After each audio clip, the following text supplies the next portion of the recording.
আজ ঠিক অনুষ্ঠান বাড়ির মতন একটা রেসিপি তোমাদের সাথে শেয়ার করব। পাবদা মাছের একটা ঝাল। তো চলো দেখে নাও এটা আমি কিভাবে বানালাম।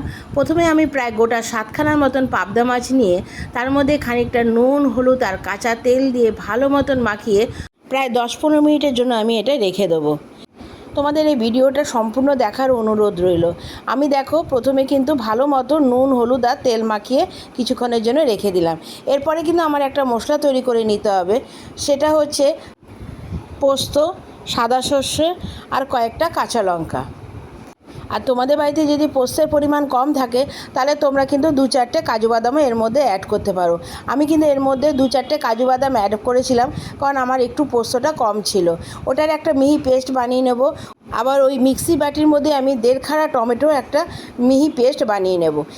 এবার কড়াইতে বেশ খানিকটা তেল দিয়ে আমি এক এক করে মাছ একটু হালকা করে ভেজে নিয়েছি। যেহেতু এই পাবদা মাছটা খুব নরম হয়, তোমরা কিন্তু খুব সাবধানে এই মাছগুলো একটু ভেজে তুলো, আর খুব কড়া করে কিন্তু ভাজার প্রয়োজন হয় না। এবার মাছগুলো ভাজা হয়ে যাওয়ার পরে আমি ওই কড়াইতে সামান্য কালো জিরে আর গ্রেট করা খানিকটা আদা কুচোনো আমি এর মধ্যে দিয়ে দিয়েছি। এবার আদাটা যখন একটু লাল লাল করে ভাজা হবে, যে টমেটোর পিউরি আমি বানিয়ে রেখেছিলাম সেটা আমি ওই মশলার মধ্যে দিয়ে দেবো। তারপরে আমি দিয়ে দেবো সামান্য নুন, সামান্য হলুদ। এবার এই মশলাটাকে বেশ খানিকক্ষণ রান্না করে নিতে হবে। যতক্ষণ না দেখবো এই টমেটোটা দানা দানা হয়ে যাচ্ছে ততক্ষণ আমার এটাকে রান্না করে নিতে হবে। যখন দেখবো এটা দানা দানা হয়ে গেছে তখন বোঝা যাবে যে এই টমেটোর থেকে একটা কাঁচা গন্ধ চলে যাবে। এরপরে যে আমি পোস্তর পেস্টটা বানিয়ে রেখেছিলাম সেটা আমি এর মধ্যে দিয়ে দেবো। এরপরেও আমাদের কিন্তু বেশ খানিকক্ষণ রান্না করতে হবে। এটাকে ততক্ষণ কষাতে হবে যতক্ষণ না এটা থেকে তেল ছেড়ে আসছে। এরপর আমি দিয়ে দিয়েছিলাম স্বাদের জন্য সামান্য একটু মিষ্টি। এবার তোমরা দেখতেই পাচ্ছ যে সম্পূর্ণ মশলা থেকে কিন্তু আস্তে আস্তে তেলটা ছেড়ে আসছে। তোমরা কিন্তু অবশ্যই সম্পূর্ণ ভিডিওটা দেখো, আর আমাকে কিন্তু অবশ্যই কমেন্টস করে জানিও যে এই পাবদা মাছের রেসিপিটা তোমাদের কেমন লাগলো। আমার মশলাটা কিন্তু প্রায় কষানো হয়ে গেছে। এরপরে আমি দিয়ে দেবো বেশ খানিকটা জল। তোমরা কিন্তু অবশ্যই মাছের পরিমাণ অনুযায়ী এর মধ্যে জলটা অ্যাড করো।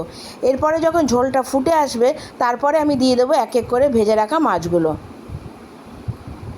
মাছগুলো কিন্তু অবশ্যই খুব হালকাভাবে দিও, কারণ প্রথমেই বলেছি মাছগুলো কিন্তু খুব নরম হয়। এরপরে আমি খানিকক্ষণের জন্য এটা ঢেকে রেখে দেবো, ধরো 10-15 মিনিটের জন্য। আর গ্যাসের আঁচটা কিন্তু একটু কমিয়ে দেবো। এবার ঝোলটা যখন একটু টেনে আসবে ঠিক নামানোর আগে দিয়ে দেবো কুচনো ধনেপাতা। তাহলে বলো রেসিপিটা তোমাদের কেমন লাগলো। আর ভালো লাগলে এই রেসিপিটা অবশ্যই একটা লাইক, কমেন্টস আর এটা বন্ধুদের সাথে শেয়ার করে দিও। আর আমার চ্যানেলটা কিন্তু অবশ্যই সাবস্ক্রাইব করে দিও। আসবো আবার একটা নতুন রেসিপি নিয়ে, তোমরা সঙ্গে থেকো, অবশ্যই আমার পাশে থেকো আর আমাকে কমেন্টস করে জানিও। আমি কিন্তু তোমাদের কমেন্টসের অপেক্ষায় থাকি। আর তোমরা সবাই ভালো থাকো। আবার দেখা হবে। এখনের জন্য টাটা।